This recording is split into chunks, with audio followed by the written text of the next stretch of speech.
This talk on empowerment of women was given at the Indo-American Social Association at Upland, California on Sunday, November 17th, 2019.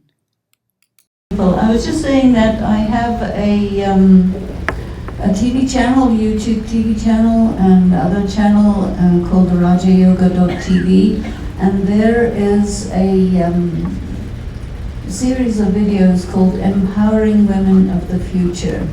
So by this you can understand that the empowerment of women is very close to my heart. And one of the reasons that I became interested in the Brahma Kumaris, partly for meditation. It is a institute which teaches Raja Yoga, which I was very interested to know about. And also I was very interested that it is the largest spiritual organization in the world that is run by women.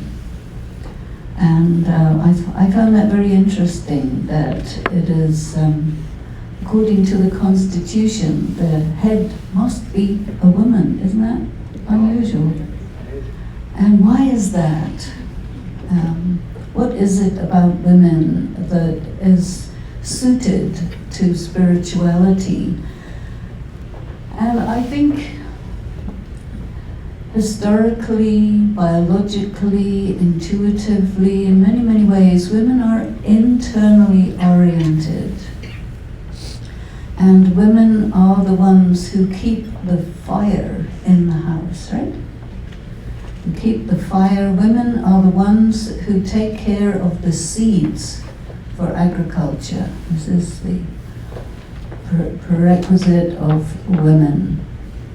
And women are considered as the first guru of everyone, because everyone begins from the mother. And I was talking to one woman yesterday. We had a gathering, and she was very, very sad. So I said, "Why, what is troubling you?" She said, "Well, I'm very troubled because when I was pregnant, my mother-in-law was very aggressive because she discovered that I was going to have a girl, and she wanted a boy. So I feel very sad." So this is a phenomenon that is around the world, that a girl child is considered a bit of a mistake. Right? Have you heard this? Yes. But actually, if there weren't any girls, there wouldn't be anybody. So girls are actually quite useful. And there was another story I'll share with you, that there was a woman, and her husband was always telling her, "I go to work, I bring in so much money, you don't do anything, you just sit around all day, and I don't know why you're there in the house." And she got quite sad about it. Then she got an idea. She said, "Okay, you think I don't do anything, so let me just show you what happens when I don't do anything." So one day he came back from work. The child was unwashed, unfed, crawling around all over in yesterday's clothes. The dishwashing was all over the place. The food was not cooked. The garbage was not put out. He said, "My God, what hell have I come home to?" She said, "Well, I just wanted to let you know that when I actually don't do anything, this is what happens." So believe us that the women do contribute something very valuable, very important, but because it's not paid, many women will say, "I'm only a housewife." I said, "Why do you say only?" you know, if it's just a house, that's not what you want to come home to. You want to come home to a home where there is love, where there is nurturing, where there is the feeling of belonging. All these things are created by women. But it's secret, it's silent, it's discreet. And so sometimes people think that everything happens by magic, but actually the woman is very magical, but she has to actually physically do things. So women are good, nice, valuable, intelligent. But you know, I go on airplanes a lot, and I look at biopics. I like biopics, the biographies of different people. And you know, people say women are not intelligent because if they were, we would have a lot of women writers. So I saw the biopic of Colette. You know Colette? Colette, the French writer. George Eliot, not a man, it's a woman. But she called herself George, otherwise she wouldn't get published. But this is the thing, how can a woman come into her power? I think you have to take a look at the historical background.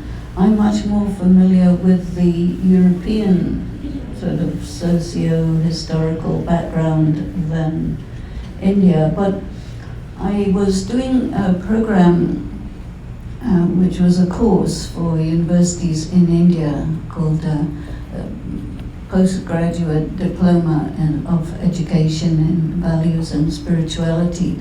And for that I did quite a lot of research and interviewing different sociologists.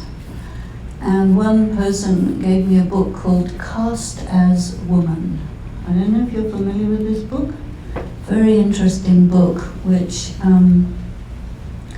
described the way the society positions women in India, which creates a situation where everything is biased against the woman. And so where did this all start from? So I researched a little bit, and I found that probably this begins more than 1,000 years ago. And when people in India or in any other part of the world are setting up the society, it's basically set up by the patriarchs. The patriarchs, the father figures. And the the social problems that existed in the world, it was thought that a good solution is to give the power to the men, because then the men will take care of everything and look after everything and everyone, and everybody will be happy. Nice idea, yes? A good idea. And because men love to care for everyone, right? And provide for everyone. And men are the providers, they are the warriors, they protect you from any dangerous other people who may fight you, or any wild animals, or whatever. But what happened is that it worked well for a while, but then it started to not work so well, slowly.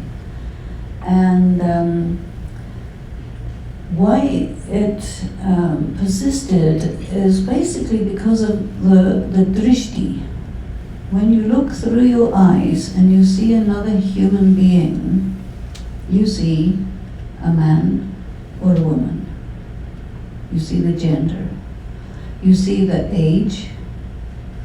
You see the color. you see the social position. And basically what you're looking at is you're seeing a person as an object. You see? And because the body, the object, is visible, and I'm sure that most of you have studied the Bhagavad Gita, yeah? Wonderful scripture, deep and mysterious. And it's got a very, very interesting message, and I'm particularly interested in it. I'm working on a book about it at the moment. And what it says is, your problem is that your sense perception and objects of sense perception mislead you. What you see is not what's there in front of you. What is a person? A person is a spirit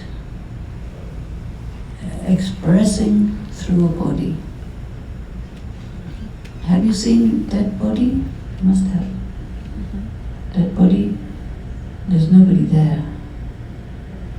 Body is there, nobody inside. When the person dies, they say, he's gone, she's gone, gone. We don't know where, but gone. Because you cannot track that spirit which inhabits the body, because the spirit is invisible. So it's very difficult to see a person. It's very easy to see their body. You see, you will see me, you'll say looks like an English person. Got it right, yes. English people will say, looks like an American person. Mid-Atlantic accent.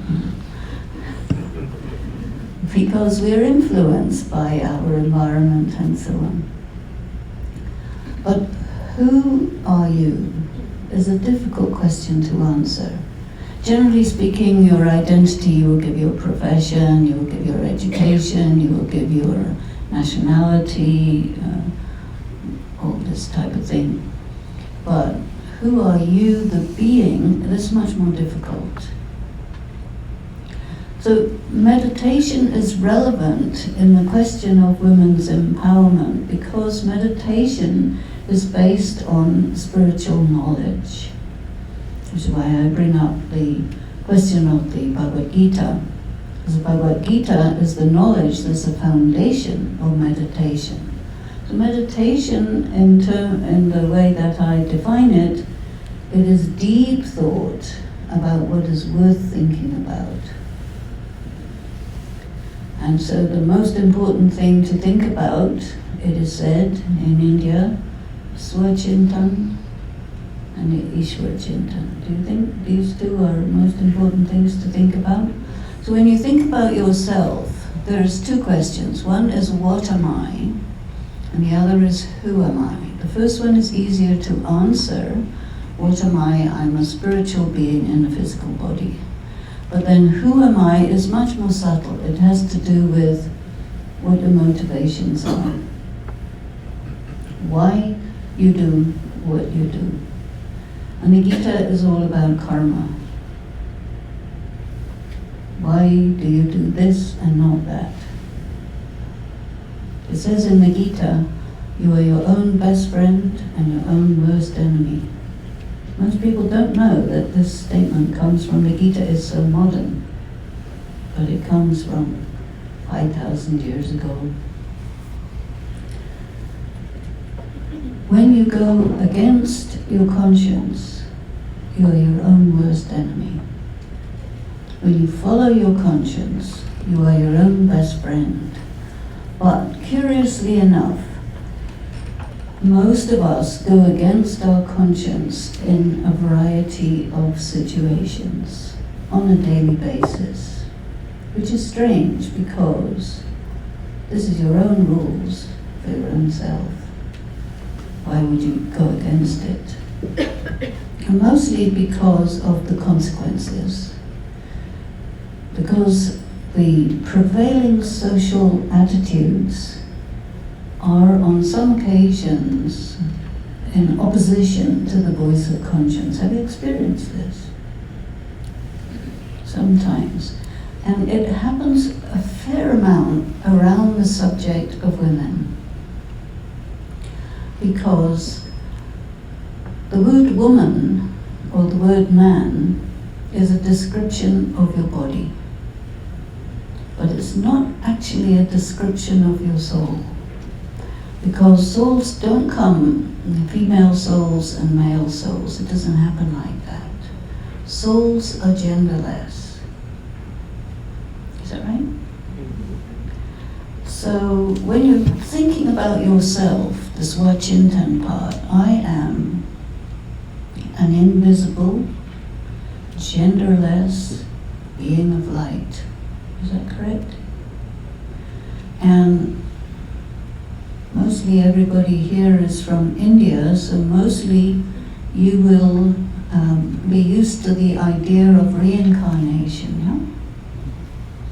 So when you reincarnate, you have many births.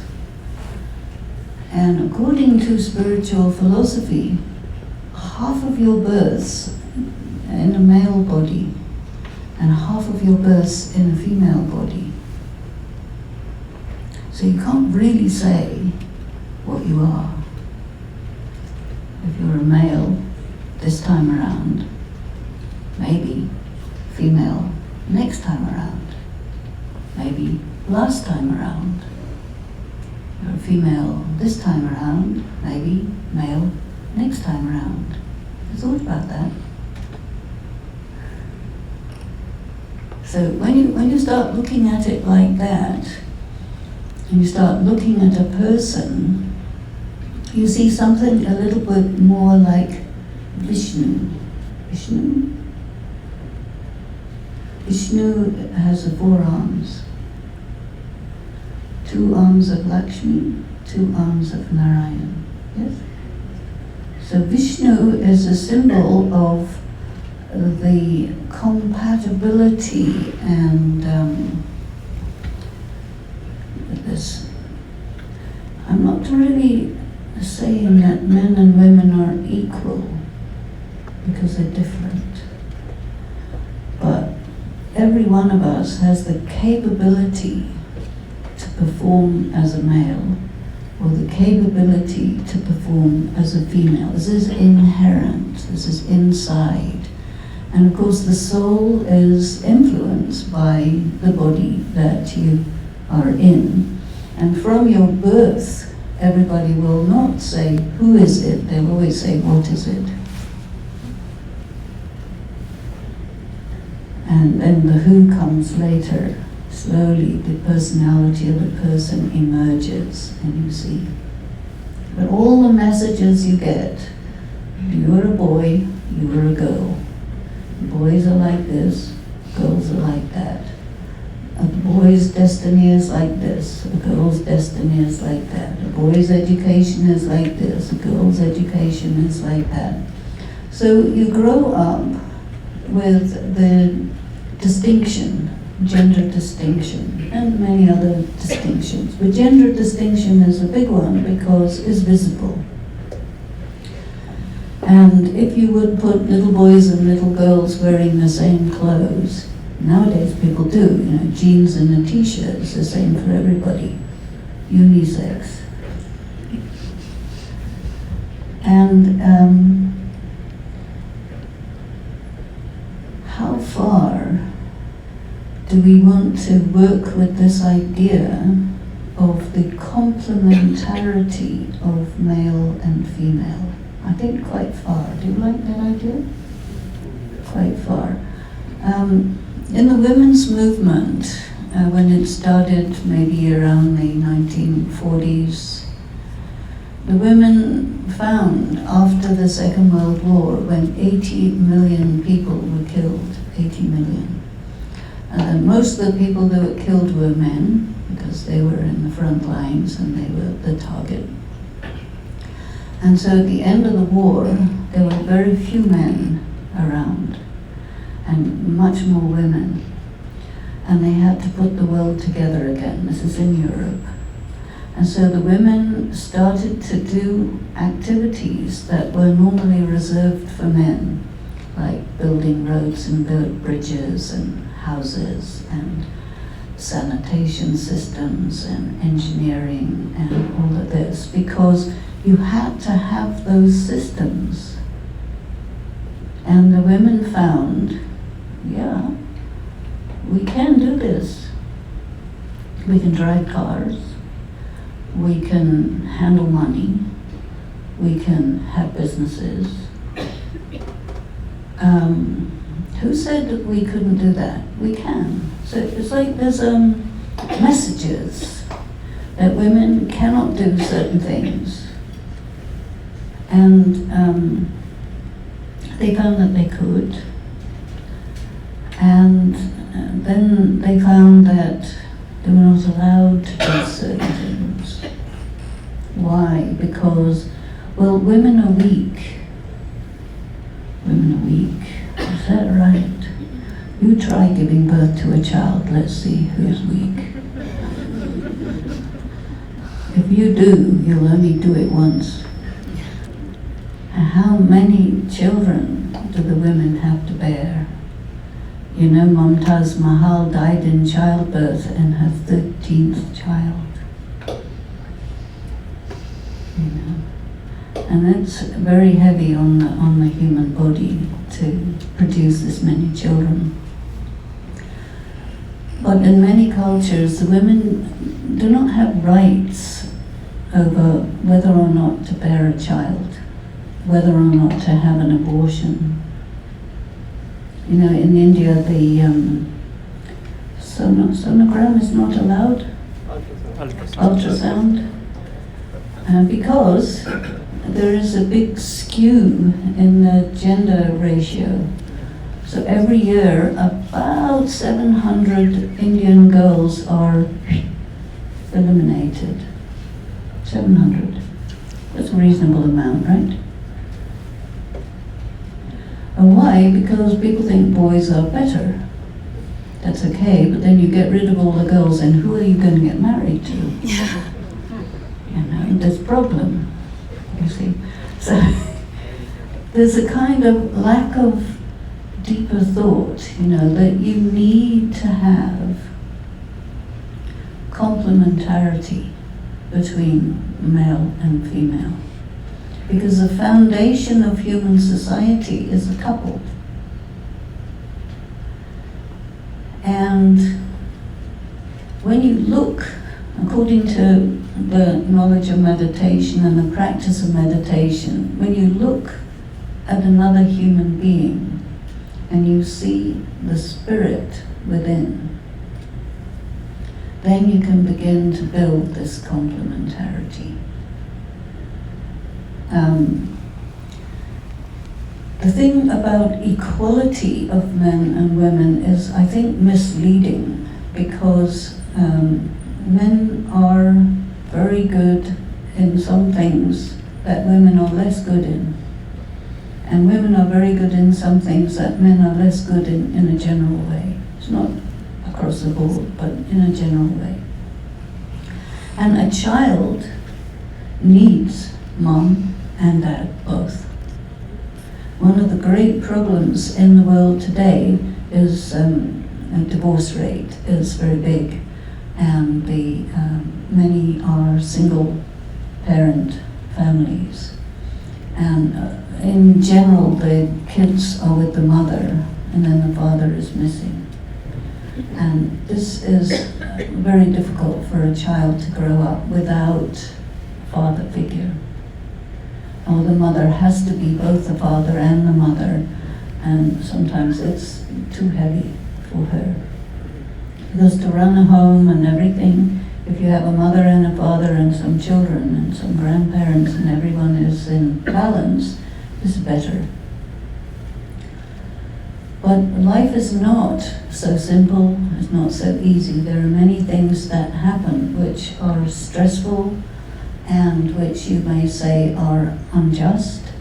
And one of the big problems that you find in the world today is domestic violence. It's a very, very big problem. And addiction, alcoholism. Alcoholism and domestic violence go together quite a bit. I was in the Philippines recently in a group of educators, and I asked the teachers what challenges they face. And one teacher said, half of the kids in my class wish to die. I said, come here, sit down. What's going on here? 50%? What age are they? 16. How many in your class? 30. 15 people, age 16, wish to die. Why do they wish to die? Because they don't feel loved. How come they don't feel loved? Because their parents are working overseas. They don't have their parents. There's this young boys, young girls, both, who want to die. They don't want money. They want affection. They want care. Because if nobody loves you, why do you exist? That's not what life is about. But we live in a very materialistic world where everybody learns that you have to have this kind of house, this kind of car, this quantity of cars, this kind of holiday, this kind of clothes, brand name, this and that. But this American dream can sometimes become a bit of a nightmare. Because the most important thing that a man needs is love. Sorry? Am I right? Yes. And the most important thing that a woman needs is love. Yep. And regard.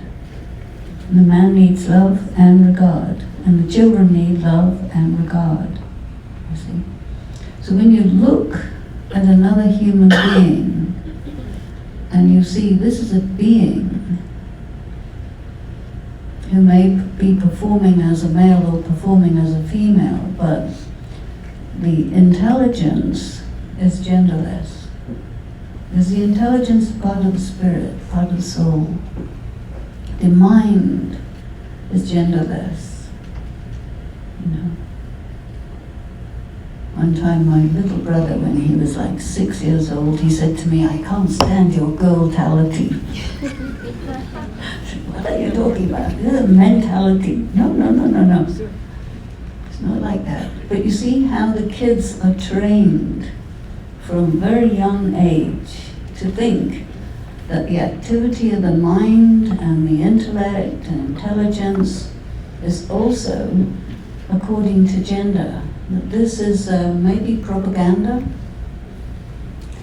It's an idea that has been propagated, but it's not actually what it really is. Because I think there's only one scientist who got the Nobel Prize twice in two different sciences. Only one. And that was Marie Curie. That's a woman. No man has ever done that. So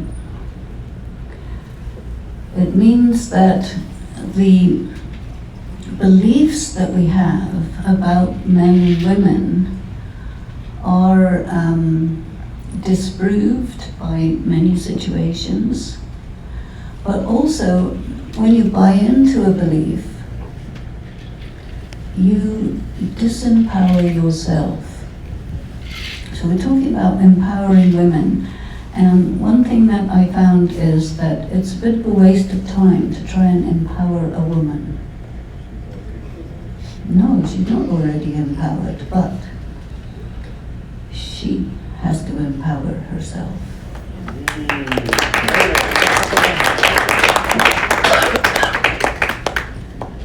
So if you say, okay, primarily I am a being of light, I'm a spirit. Secondarily, I'm a woman. How do I empower myself? If I complain and say, you give me power, you give me this, you give me that, they will say, no. We won't. You give me equal pay for equal work. No, we won't. This is normal. How do I empower myself? I think a lot of it starts with believing that you have rights. So in the series of books that I put together about the education and values, there was one section on women's empowerment. And in that I included the Declaration of Human Rights. Because very, very few people have read that. It was made by Eleanor Roosevelt. And it's about human rights, and women, as well as being women, they're also humans. So whatever are the rights of a human, they're also the rights of a woman. But many, many women, when they read that document, they say, I never knew that I had these rights. So I said, yeah, you do have these rights, but you have to claim them. And to claim your rights, you have to believe that you have value. And the problem for many women, the messages that you get from childhood onwards, is that your value is not very high. And that you should feel ashamed that you're a woman. And this sort of message goes in, and it goes in deep. And if you tell a woman, no, you do have value, she'll say, maybe. And that you do have rights, I don't have rights, because these messages go in so deep that the woman has to really study and educate herself and gain a different view of herself. That means you have to undo the effect of lots and lots of message given to you as children. Now when you're a child, small, all the adults are big, they're very important, you have to respect them, and everything they say to you, you have to consider it to be true. So if they tell you you're not good enough, that must be true. So you take it in. If they tell you you're going to be married to someone and you have to serve him and honor him and do whatever he wants, and definitely do not compete with him. Okay, we'll do that. Keep yourself down. Okay, we'll do that. You see? So it's a lifelong training that happens. Of course, there's variations from one to another. Different family traditions are different, but in many cases, the problem of empowerment of women is in the woman herself, because she has been hearing these messages for her whole life. And when she gets married, many times she will also receive further messages as a daughter-in-law from her in-laws, and she becomes depressed. So not only is she disempowered, but she also begins to get mentally ill. And this is optional. It doesn't have to be like that.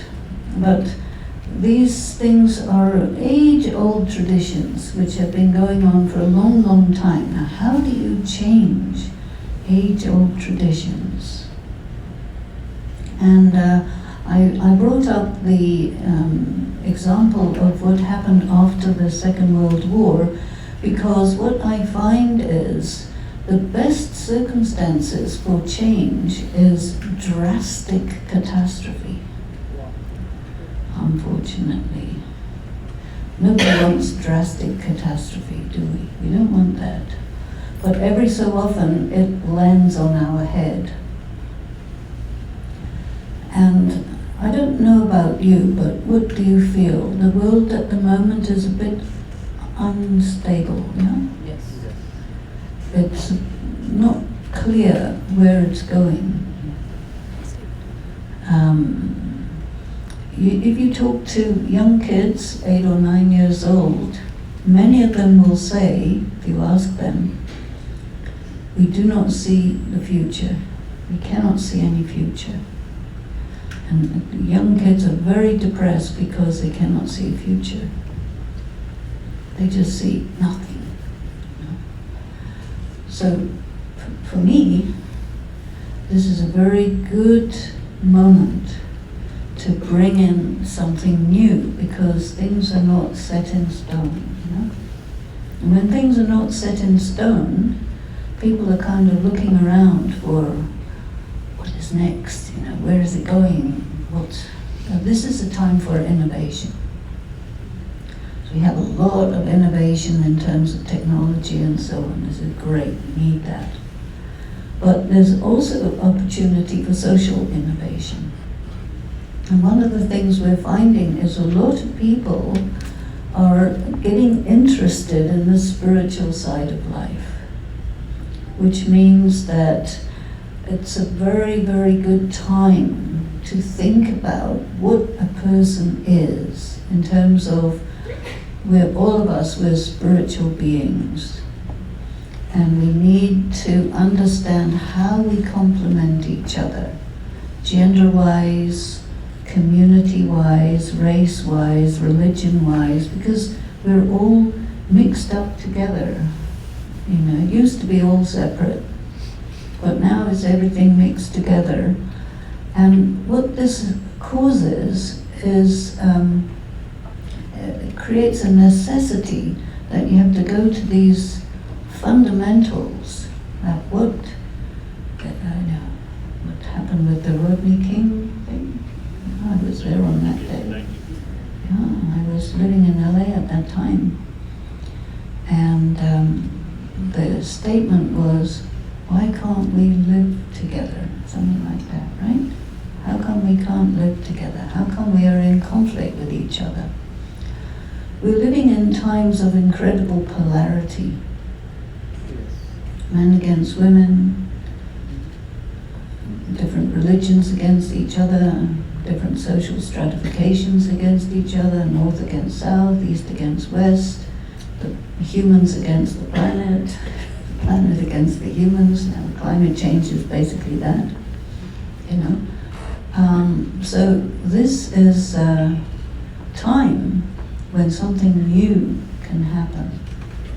And so it then becomes incumbent on the women to say, okay, let me think about what I am and who I am and come into my power. And this is an internal thing.